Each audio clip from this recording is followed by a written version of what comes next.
Haleluya Tuhan Yesus. Terima kasih untuk kami sudah dilakukan. Terima Tuhan pujian kami Tuhan Yesus. Menyembah kami Tuhan Yesus. Terima kasih Bapa.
Mari kita bersatu di dalam doa.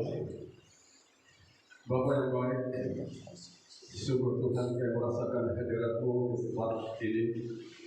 Kami merasakan akan jamahan kedaulatan Tuhan. Kami merasakan kebaikan Tuhan, kasih Tuhan ada di dalam diri kami. Terima kasih Bapa yang baik. Saatnya kami rindu Tuhan untuk mendengarkan sebagian daripada isi hati-Mu. Urapi hamba-Mu yang akan menyampaikan isi hati-Mu Tuhan.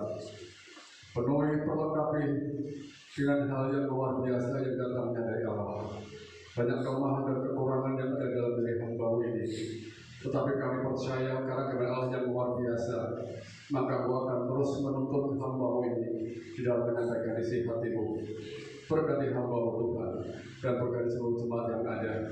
Mereka boleh membuka hati, mereka boleh terima kebenaran firman Tuhan di dalam pimpinan Roh Kudus. Di dalam nama Tuhan Yesus Kristus, kami siap mendengarkan firman Tuhan. Yang percaya bersama-sama katakan, amin. Silakan duduk, saudara.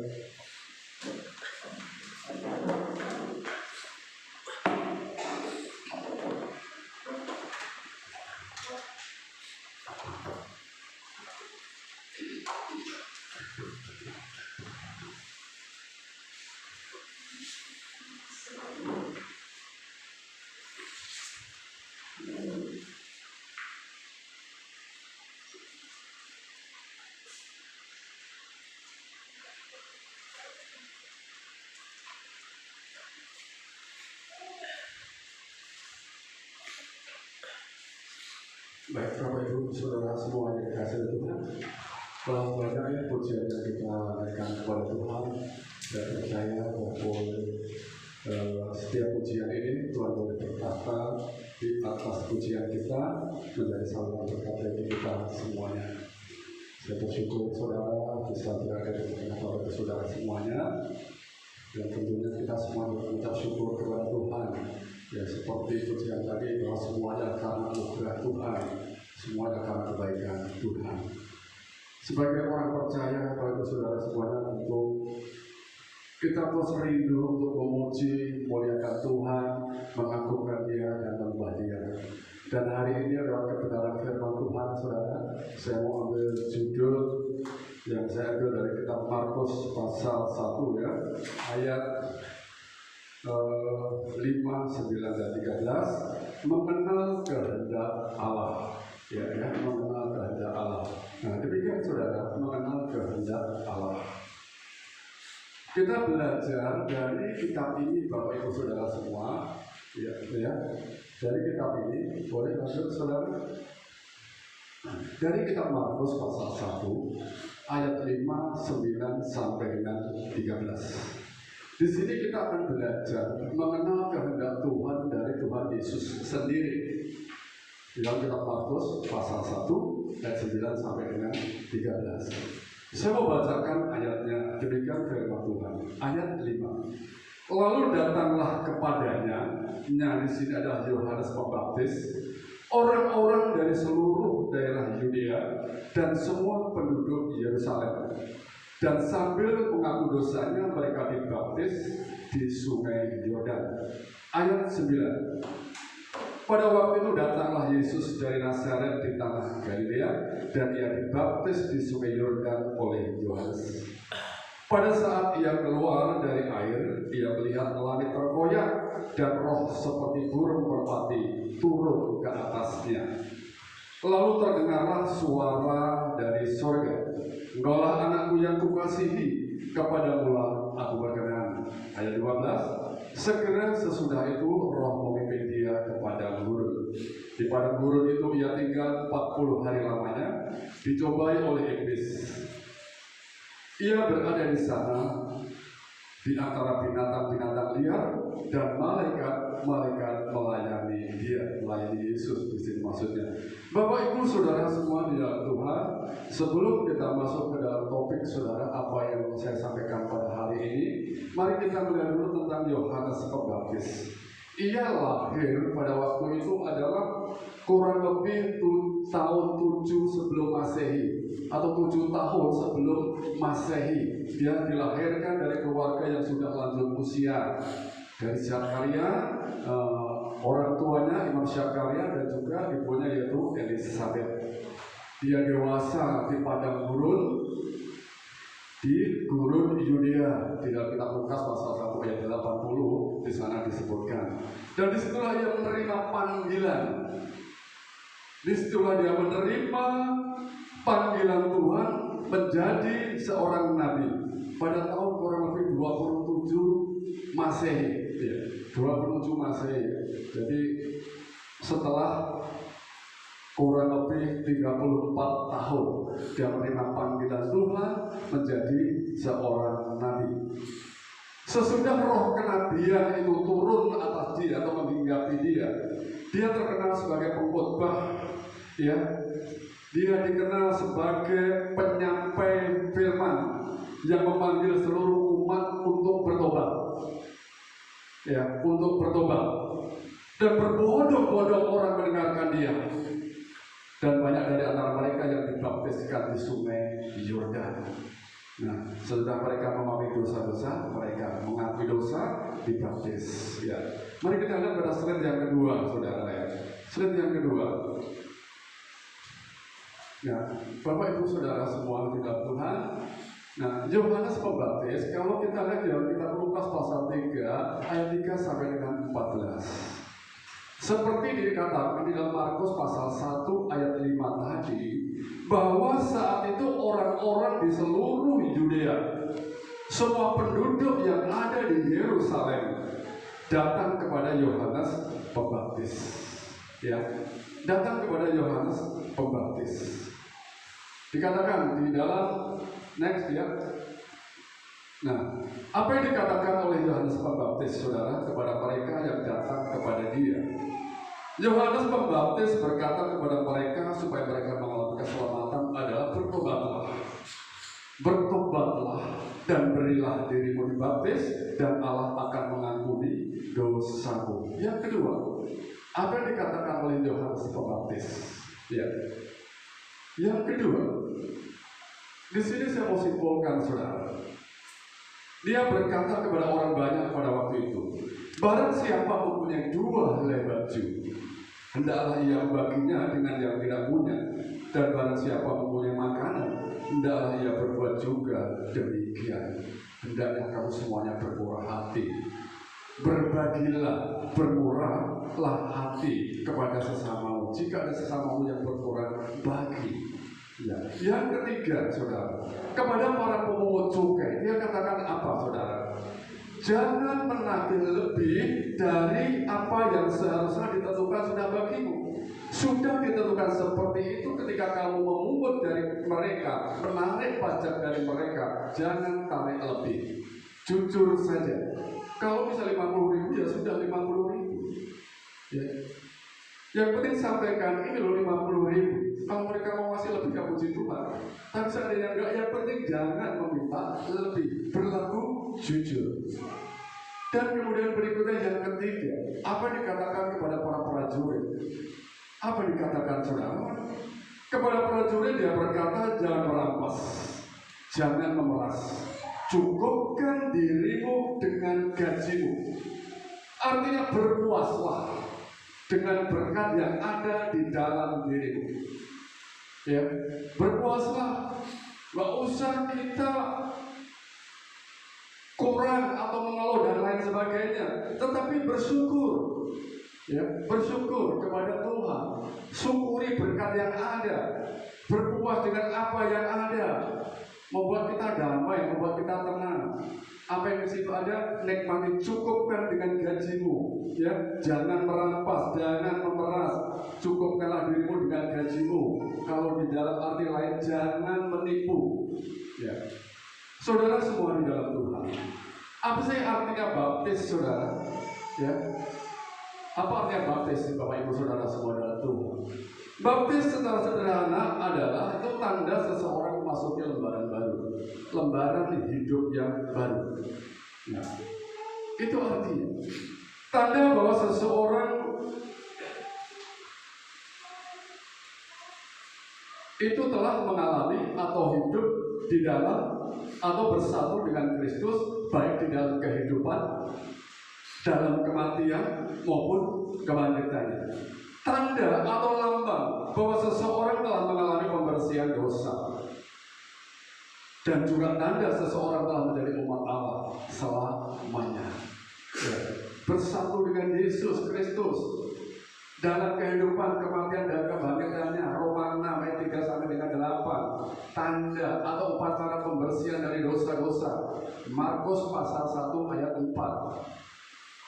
Orang yang di dalam pembersihan dosa-dosa itu artinya orang yang dibaptis, dia di sana ada pengakuan dosa, di sana ada pertobatan, di sana mereka percaya, itu mereka dibaptis. Yang ketiga adalah tanda seorang menjadi umat Allah. Ini saudara. Nah, Bapak Ibu Saudara semua dalam Tuhan. Sekarang pertanyaannya, mari kita lihat di dalam berikutnya. Tentu kita bertanya, kalau kita sudah tahu, sudah memahami tentang arti baptis, ya, tentang arti baptis, Bapak Ibu Saudara semua, Yesus dibaptis, ya. Jadi selain penduduk Yerusalem, Yudea, pemungut cukai dan para prajurit, orang-orang di sekitar Sungai Yordan pada waktu itu juga datang kepada Yesus. Maksud saya, Yesus juga datang kepada Yohanes Pembaptis untuk ikut dibaptis. Ya. Mengapa, saudara? Mungkin di antara kita banyak yang bertanya. Loh, artinya kalau pembersihan dosa, baptis adalah itu lambang daripada lembaran masuk di dalam kehidupan yang baru. Mengapa Yesus dibaptis? Mengapa Yesus harus ikut di dalam pembaptisan? Bukankah dia Tuhan? Bukankah dosa tidak ada di dalam dirinya? Nah, pertanyaan ini masuk akal. Ya sangat wajar kalau saya juga bertanya, kenapa Yesus dibaptis ya? Kalau artinya adalah seperti itu. Ya, slide berikutnya, saudara. Mengapa dia dibaptis? Bapak Ibu Saudara semua di dalam Tuhan, mengapa sih? Ya. Mungkin kita bertanya, mengapa seperti itu? Sangat masuk akal. Karena di dalam dirinya tidak ada dosa. Tetapi kalau saat ini kita heran, saat ini kita bertanya-tanya kenapa Yesus dibaptis, sebenarnya sebelum kita sudah heran dulu adalah siapa? Yohanes Pembaptis. Yohanes Pembaptis pun juga bingung pada waktu itu. Mengapa kamu minta dibaptis? Mengapa engkau minta dibaptis? Nah, Bapak Ibu Saudara semua di dalam Tuhan, Yohanes Pembaptis pada waktu itu juga berusaha untuk tidak melakukan. Jangan sampai dirinya melakukan atau membaptis Yesus. Dia berusaha untuk mencegah Yesus itu datang kepada dia. Dia menolak. Enggak, dia katakan seperti itu. Dia katakan di dalam kitab Lukas, akulah yang perlu dibaptis. Akulah yang perlu dibaptis. Dan engkau yang datang kepadaku, aku. Mengapa kau datang kepadaku? Aku yang seharusnya dibaptis. Yohanes Pembaptis sungguh sangat merasa tidak layak. Yohanes Pembaptis sungguh merasa tidak pantas untuk membaptis Yesus. Bahkan dia katakan membuka tali kasutnya pun Yohanes Pembaptis tidak pantas. Jadi bagaimana mungkin saya, kata Yohanes Pembaptis, harus membaptis engkau? Gak masuk akal. Yohanes Pembaptis bingung mengapa harus terjadi seperti itu. Bapak Ibu Saudara semua di dalam Tuhan, inilah sebuah firman Tuhan.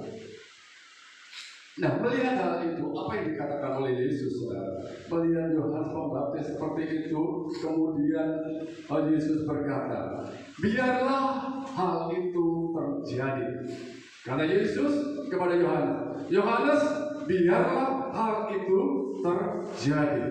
Lakukan saja, kerjakan, ya, kerjakan, lakukan saja. Karena demikianlah, ya, karena demikianlah kita manusia, termasuk aku, Yesus, itu menggenapi seluruh kehendak Allah. Nah, inilah alasannya mengapa Yesus dibaptis. Dia tidak berdosa, dia Allah, karena dia adalah ingin menggenapi kehendak Allah. Banyak pertanyaan di luar sana. Yesus dibaptis kenapa? Bukankah yang dibaptis adalah manusia yang berdosa? Nah, inilah saudara jawaban daripada itu. Yesus dibaptis adalah untuk menggenapi kehendak Allah. Dia sudah katakan, Sepatutnya lah kita di sini seluruh manusia itu adalah menggenapi kehendak Allah. Bapak Ibu Saudara semua dalam Tuhan, ada sebuah penekanan. Sepatutnya, seharusnya, sepantasnya kita menggenapi kehendak Allah. Kebingungan daripada Yohanes Pembaptis terjawab setelah mendengar perkataan Yesus. Oh begini toh, rupanya begini seperti perkataan Tuhan. Ya sudah, kalau begitu kesini tak baptis seperti itu. Ya, saudara semua di dalam Tuhan, tanpa berpikir dua kali, tanpa dia bertanya lagi, kemudian Yohanes Pembaptis pun taat dan melakukan apa yang dikatakan Yesus. Dan Yesus dibaptis. Bapak Ibu Saudara semua dalam Tuhan, memang kadang-kadang kedengarannya aneh. Bagaimana mungkin seorang Yesus bisa minta dibaptis oleh seorang Yohanes? Ya, ini kalau saya teringat mungkin seperti seorang tukang potong rambut yang ingin potong rambut Pak Presiden Jokowi kan sungkan. Ya, sungkan. Kenapa kok sungkan? Ya karena seorang presiden memiliki kuasa, memiliki jabatan, memiliki kedudukan. Bagaimana seorang presiden tidak tolong pada seseorang yang rakyatnya nggak tahu apa-apa, nggak ngerti, kan merasa nggak panas, aku dipegang kepala daripada presiden. Tetapi karena kehendak dari Presiden Jokowi sendiri, nggak apa-apa, sudah pegang saja. Aku ingin dipotong, ingin dipangkas rambut. Saudara semua dalam Tuhan, seperti seorang pemotong rambut, saudara. Yohanes Pembaptis pun juga seperti itu. Gak layak aku Tuhan, gak layak aku Pak Presiden untuk memegang kepala Bapak. Tetapi karena adalah kehendak-Mu yang sudah saya kerjakan, saya lakukan. Saudara, Yohanes Pembaptis menolak. Dia tidak mau. Karena apa? Yohanes Pembaptis itu mencegah supaya Yesus itu gak datang kepadanya. Kenapa, saudara? Karena dia belum mengenal kehendak Tuhan. Dia belum mengenal apa yang dikehendaki Yesus di dalam hidupnya, apa yang harus dia lakukan. Kalau dia dari pertama sudah tahu ini adalah kehendak Tuhan, dia nggak tanya dua kali, cepat-cepat sudah datang ke sini saja Yesus akan terbaptis. Tapi dia nggak tahu. Nah inilah saudara, karena keraguan Yohanes Pembaptis ini pernah kita pelajari bersama, di mana pada waktu itu di mana dia masuk penjara, dia pikir Yesus datang adalah untuk membebaskan dari dia dalam penjara. Padahal dia di saudara adalah untuk membebaskan orang-orang yang terbelenggu di dalam dosa secara rohani. Nah ini pun juga dialami oleh Yohanes Pembaptis ketika Yesus datang minta dibaptis. Dia menolak karena tidak mengerti kehendak Allah ada di sana. Dia menolak karena dia tidak tahu, belum tahu atau belum mengenal akan kehendak Allah. Tapi begitu Yesus memberitahukannya, aku ini dibaptis karena melakukan kehendak Tuhan. Aku melakukan kehendak Allah, bukan kehendakmu. Aku harus menggenapi kehendak Allah. Dan itu sepatutnya semua kita, ya semua kita, kamu, saya, dan lain sebagainya, semua manusia harus menggenapi kehendak Allah. Itu sudah sepantasnya. Tetapi masalahnya saudara, akhir-akhir ini, ya, slide berikutnya saudara. Ya, di akhir-akhir ini saudara, banyak orang-orang percaya yang tidak mengenal kehendak Allah. Ya.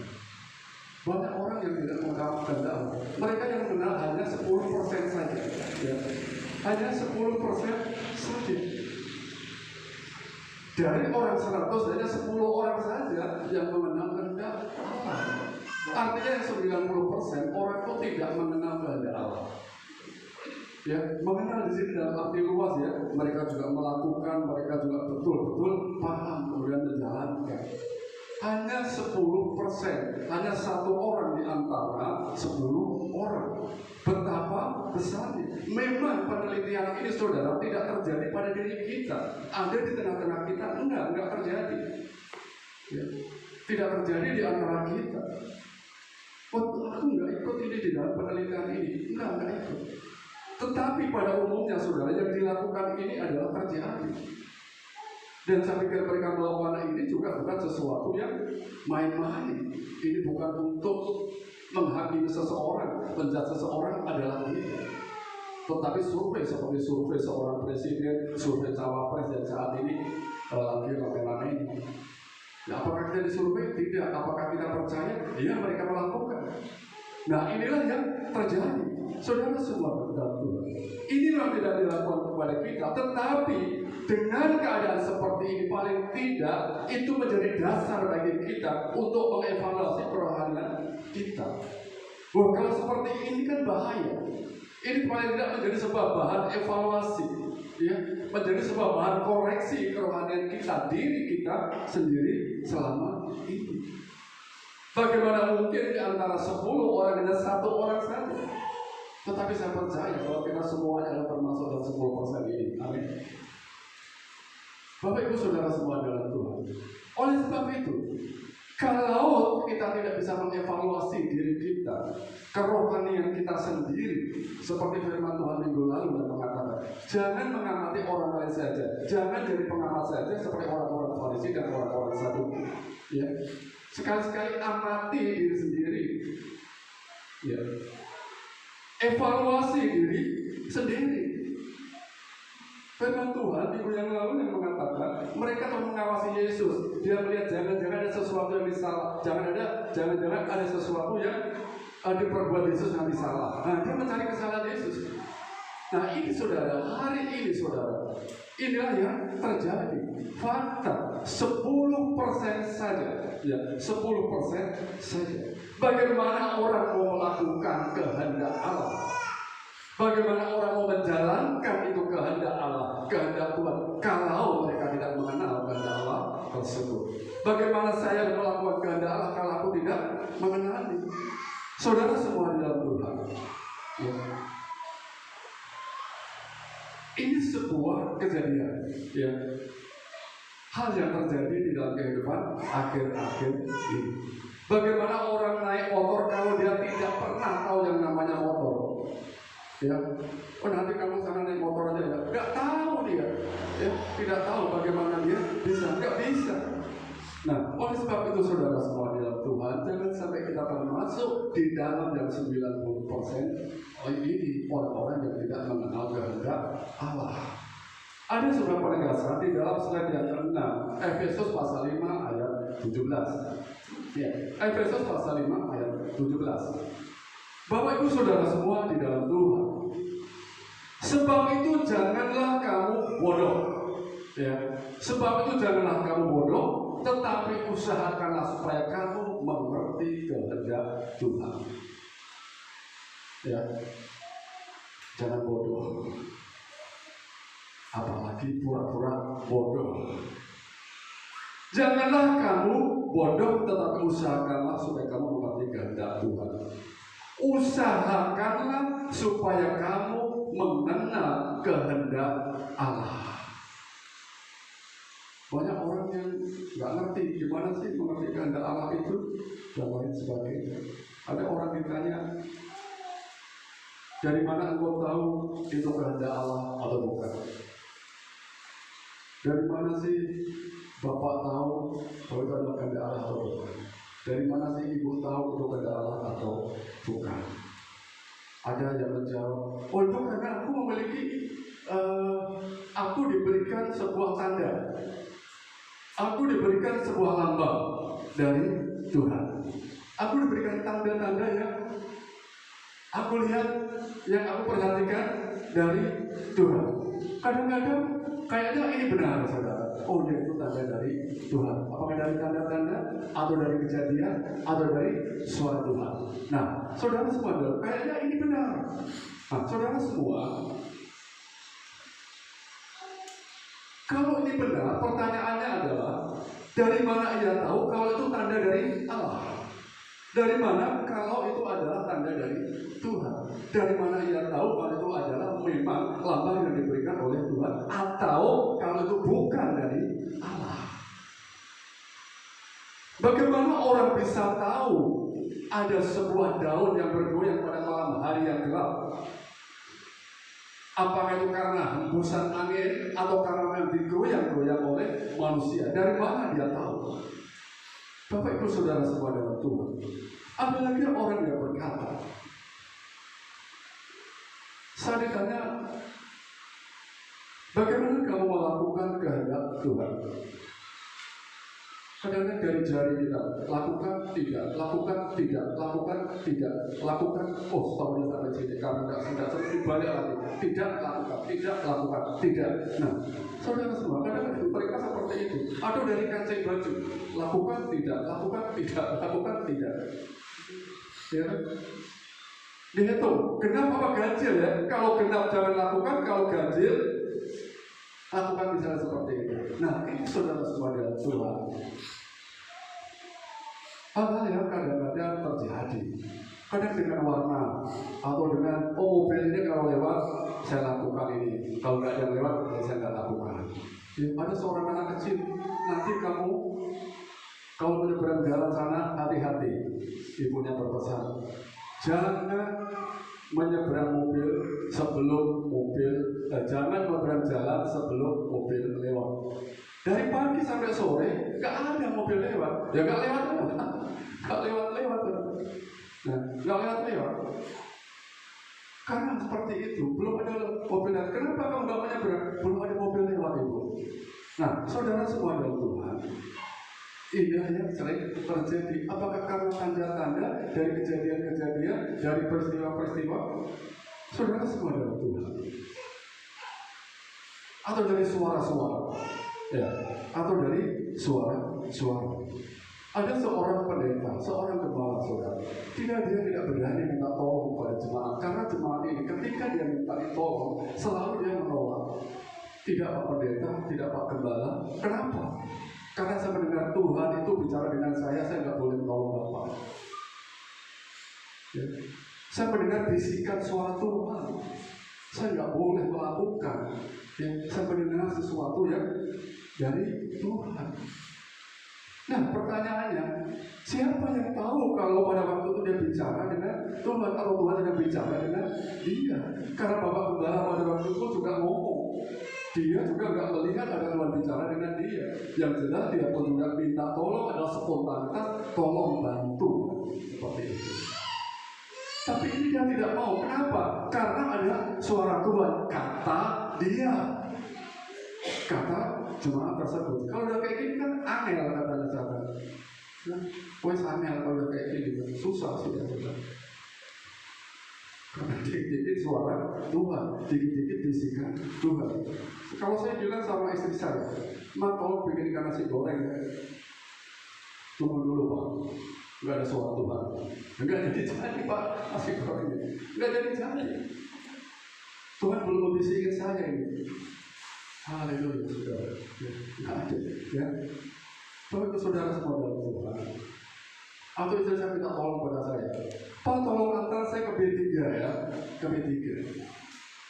Waduh, maaf. Kenapa? Tuhan memberikan penglihatan kepada saya, hari ini mama ke B3 harus diantarkan oleh suami tetangga sebelah. Akan tambah susah lagi. Saudara, nah siapa yang tahu? Siapa yang ngerti? Nggak ngerti kita. Tidak tahu. Bapak Ibu Saudara semua dalam Tuhan, tambah kacau. Bu, kalau tidak mau itu bilang saja, aku nggak mau, aku nggak bersedia. Nggak usah pakai main drama, pakai suara-suara yang tidak jelas. Nggak usah berdalih dengan sebuah sandiwara atau drama dengan hal-hal yang tidak jelas. Oh, ada tanda, ada peristiwa, ada kejadian, ada suara. Lalu kita terus terang saja. Mengapa harus berdrama? Mengapa harus bersandiwara?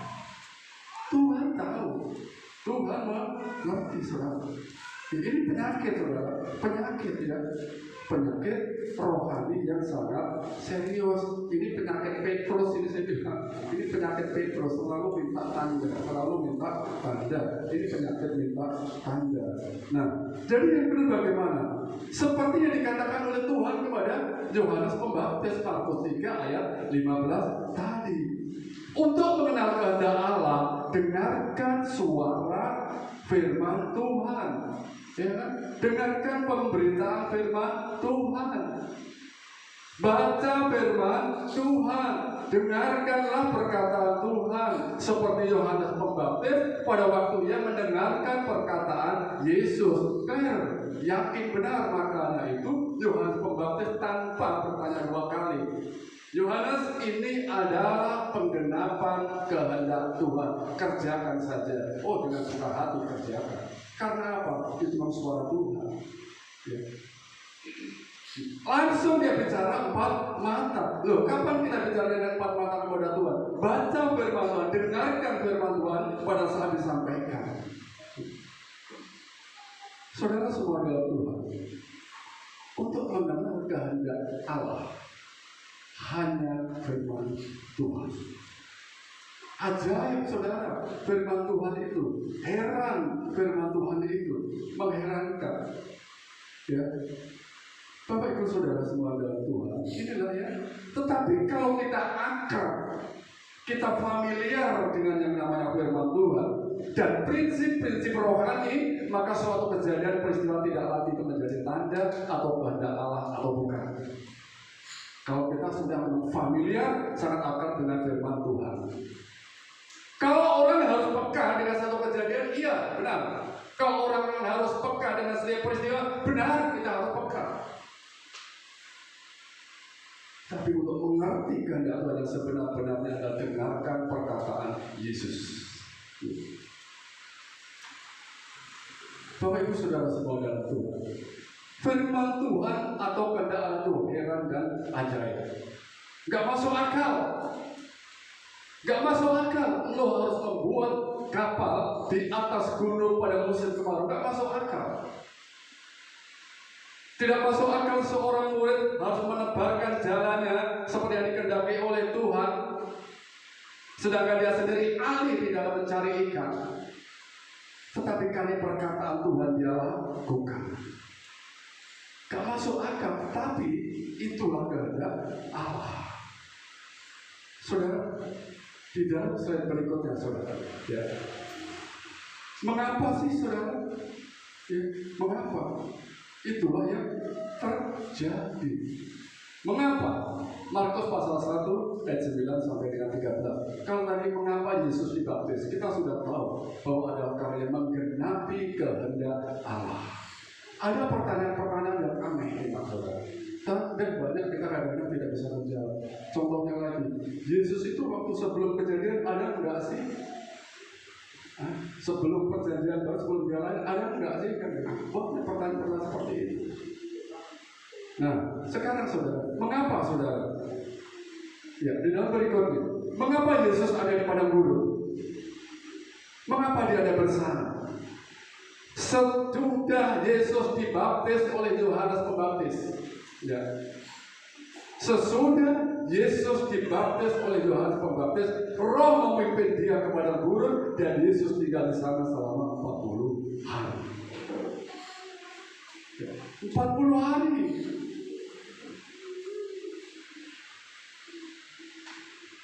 Mengapa harus ke padang gurun? Ada apa di padang gurun? Di sana yang ada hanya binatang liar. Dikatakan dalam firman Tuhan yang ada binatang liar saja. Dan malaikat yang melayani dia. Siapa kalau Yesus ke sana? Jiwa apa yang mau dimenangkan? Manusia mana yang dimenangkan di sana? Apa yang terjadi di padang gurun? Padang gurun adalah gambaran suatu dataran yang sangat luas, dataran yang sangat tandus. Ya, itu tempat yang tidak didiami oleh manusia. Semua disebutkan dalam Alkitab yang proses persatu ini sangat banyak. Suatu tempat yang tidak bisa ditanami. Gambarannya adalah seperti itu. Tempat yang sunyi, kering dan tidak ada air, tidak ada jalan, luas dan mengerikan, tandus dan bergema. Didiami oleh binatang buas, ular. Bahaya berjalan di padang gurun. Perlu penunjuk jalan kalau berada di padang gurun. Nah, kenapa Yesus ada di sana? Di tempat yang begitu mengerikan. Apakah ini kemauan Tuhan Yesus? Enggak. Bukan. Tapi apa yang dikatakan? Dia ke padang gurun adalah kehendak Allah. Roh yang memimpin dia. Roh yang memimpin Yesus ke sana. Roh yang pada waktu itu berupa burung merpati, yang pada waktu langit terkoyak, roh itu pula yang membawa dia ke padang gurun. Dan Yesus ikut ke sana, dibawa ke sana. Di sana nggak ada manusia. Justru di sana Yesus dicobai dan Yesus menjadi pemenang. Artinya saudara, apa yang terjadi di padang gurun saudara? Ada sebuah pembentukan, ada sebuah proses, ada sebuah ujian. Jadi kalau kita dalam menghadapi sesuatu, ini mungkin karena proses, ini mungkin karena ada ujian. Dan mari kita terima tanpa mengeluh sesuatu pun. Yesus gak pernah mengeluh, gak masalah. Dia berada di padang gurun dengan binatang-binatang liar. Ya. Gak masalah dia gak menggerutu, apakah dia menyalahkan Allah, roh yang membawa dia, Bapa yang membawa dia, enggak. Dia jalani semuanya dengan rela hati. Orang itu rela dibentuk, mau dibentuk, siap dibentuk. Yesus tidak mengeluh, dia jalani karena semua itu adalah kehendak Allah. Karena kehendak Allah. Si Yusuf dia harus yang namanya dijual, dia harus digoda, diganggu, dipenjara, dikecewakan sebelum akhirnya menjadi penguasa di Mesir. Ada sebuah proses, ada sebuah ujian, ada pembentukan di sana. Bapak Ibu Saudara semua adalah Tuhan. Oleh sebab itu saudara, mungkin kita sedang mengalami padang gurun, mungkin kita sedang mengalami pada suatu keadaan di mana sunyi, gelap, nggak ada jalan sama sekali. Karena semuanya jalan tertutup. Kayaknya saudara ini gak ada harapan-harapan lagi. Seperti gak ada orang yang menolong, gak ada orang yang membantu. Sering kita mengalami kan untuk hari-hari ini. Kita kekurangan. Seperti gak ada air, gak ada makanan, gak ada jalan, mengerikan, dalam keadaan susah. Bapak Ibu Saudara semua adalah Tuhan. Kalaupun kita di dalam keadaan padang gurun, belajar kepada Tuhan untuk tidak mengeluh. Gak usah mengeluh, ya, tidak perlu mengeluh. Gak usah komplain kepada Tuhan. Gak usah lagi menggerutu kepada Tuhan. Hati-hati, ya, hati-hati. Jangan sampai seperti bangsa Israel yang terus bersungut-sungut, seperti bangsa Israel yang terus menggerutu. Dan akibatnya apa? Mereka berputar-putar itu selama 40 tahun. Bukan suatu pertolongan langsung instan didapatkan pada waktu itu, tidak. Tetapi semakin dia sering mengeluh, semakin lama dia berada di padang gurun. Pembentukan perlu waktu 40 tahun untuk orang Israel. Kita berapa lama? Tuhan yang tahu. Yang penting relakan hati kita, siap kita untuk mengalami itu adalah yang namanya pembentukan. Karena itu siapa adalah kehendak.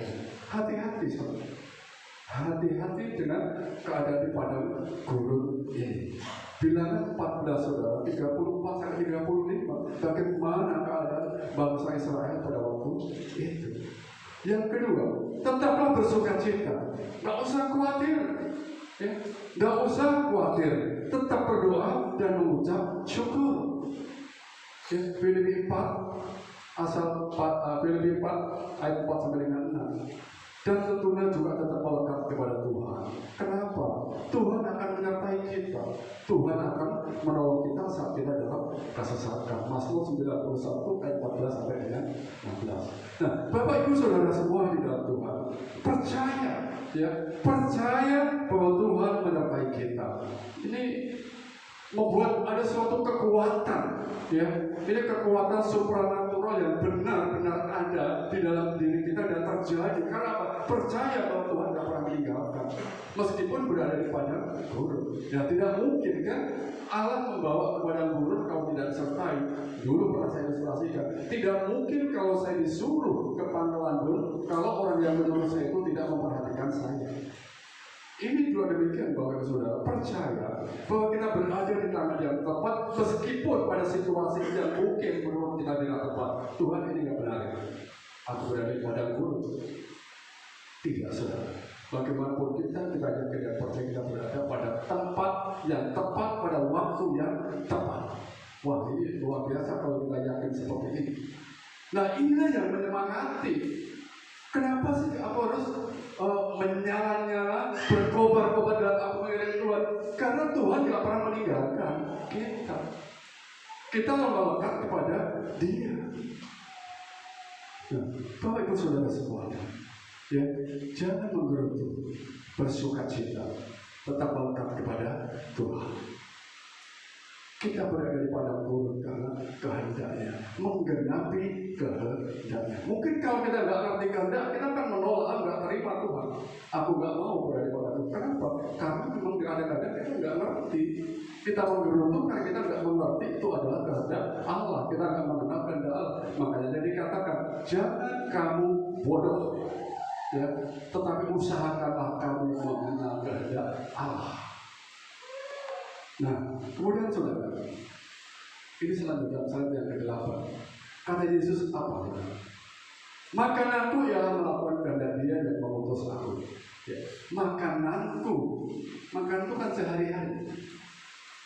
Pagi, siang, sore, kalau perlu malam pun makan. Nah, makananku pagi, siang, sore, malam adalah melakukan kehendak Tuhan.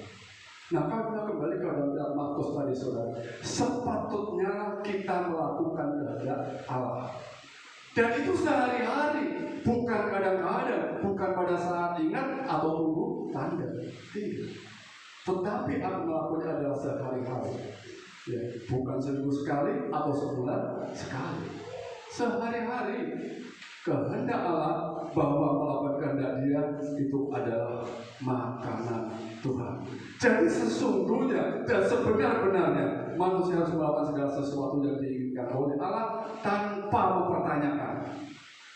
Begitu tahu ini firman Tuhan, ini kehendak Tuhan, hanya ada satu jalan saja, lakukan. Gak usah lagi apalagi mempertentangkan yang sering saya sampaikan, apalagi mengadu, melaga firman ini dengan ini dilaga. Saya banyak melihat saudara di YouTube ada hamba Tuhan mengutip khotbah ini, lalu dia sama-sama menjadi seorang wasit, dia lalu menyalahkan ini. Sementara dirinya sendiri tidak pernah berpendapat sama sekali. Bapak Ibu Saudara semua di dalam Tuhan, ya, mari kita lakukan. Ya, nggak usah kita bertanya, nggak usah kita berargumen, apalagi menolak. Kalau sudah tahu itu adalah kehendaknya, lakukan saja. Ya. Yesus dibaptis, Ia harus berada di padang gurun adalah karena kehendak Allah, bukan karena kehendak Dia. Enggak, tetapi adalah Dia menggenapi kehendak Tuhan. Kita pun juga berada di sini menggenapi kehendak Tuhan. Pertanyaan pada minggu yang pertama, judul khotbah yang berada, siapakah aku di sini? Aku di sini adalah alatnya Tuhan. Ya, aku di sini adalah alatnya Tuhan, membawa kemajuan di gereja ini, membawa kemajuan di pelayanan di tempat ini. Aku alatnya Tuhan, bilang kitab Yesaya. Aku di sini adalah untuk menjadi berkat di tempat ini, menggenapi kehendak Tuhan. Sadar siapakah aku? Minggu kedua siapakah manusia? Dan ini minggu ketiga tentang mengenal kehendak Allah. Bapak Ibu Saudara semua di dalam Tuhan, di dalam surat yang ke-9, ya.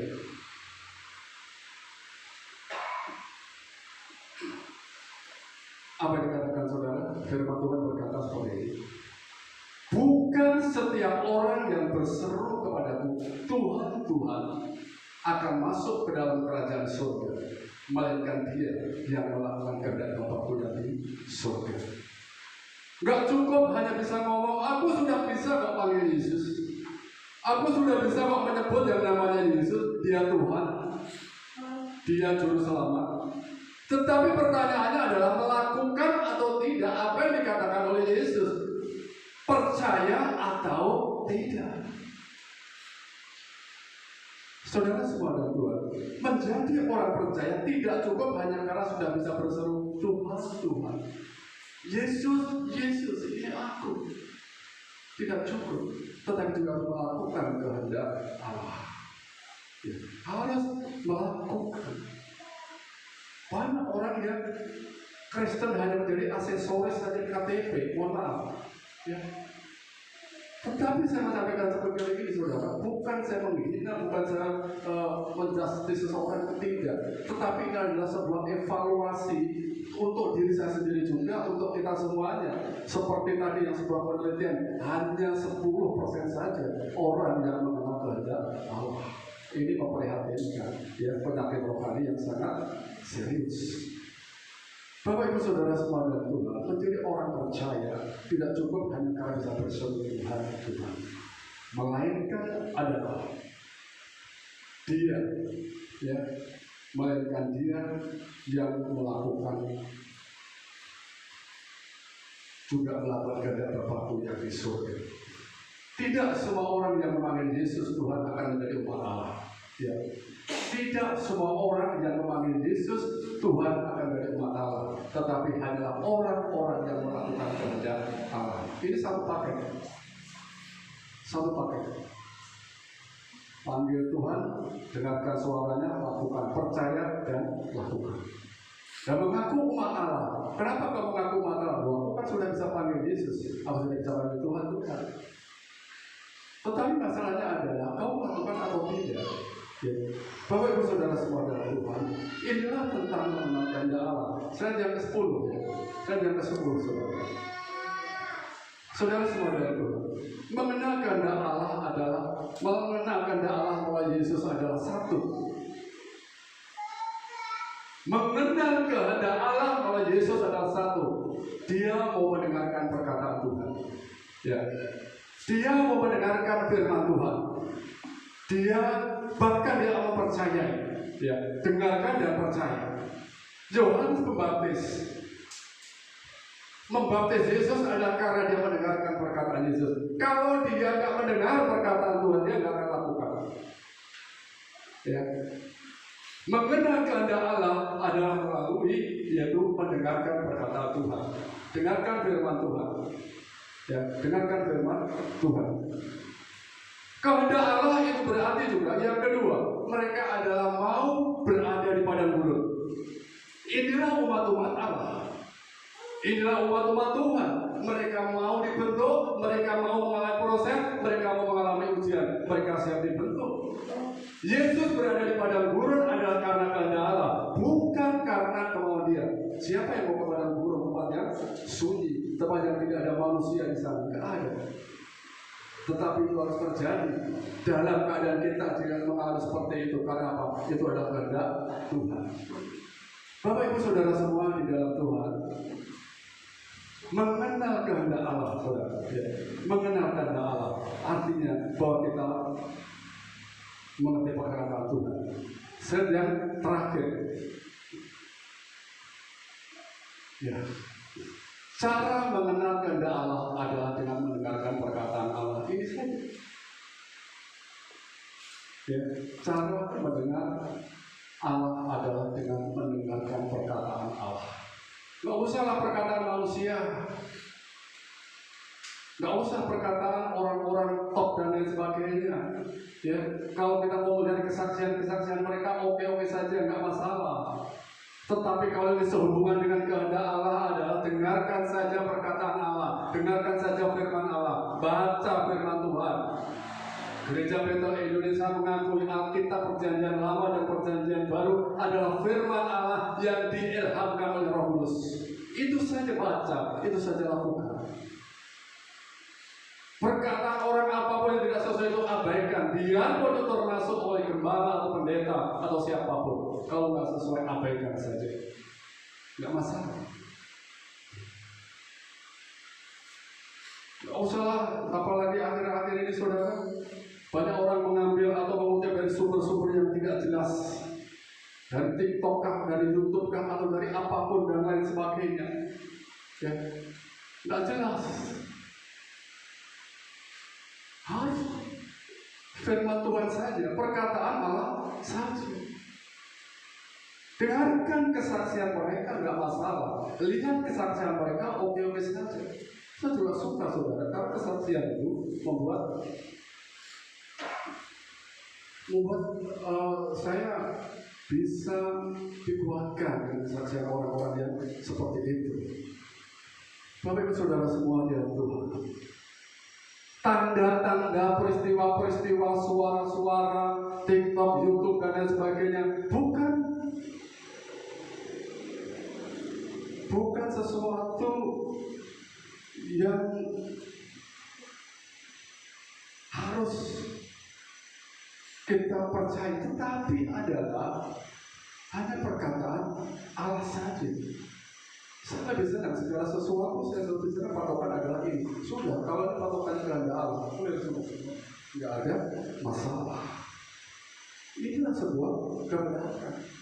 Ya.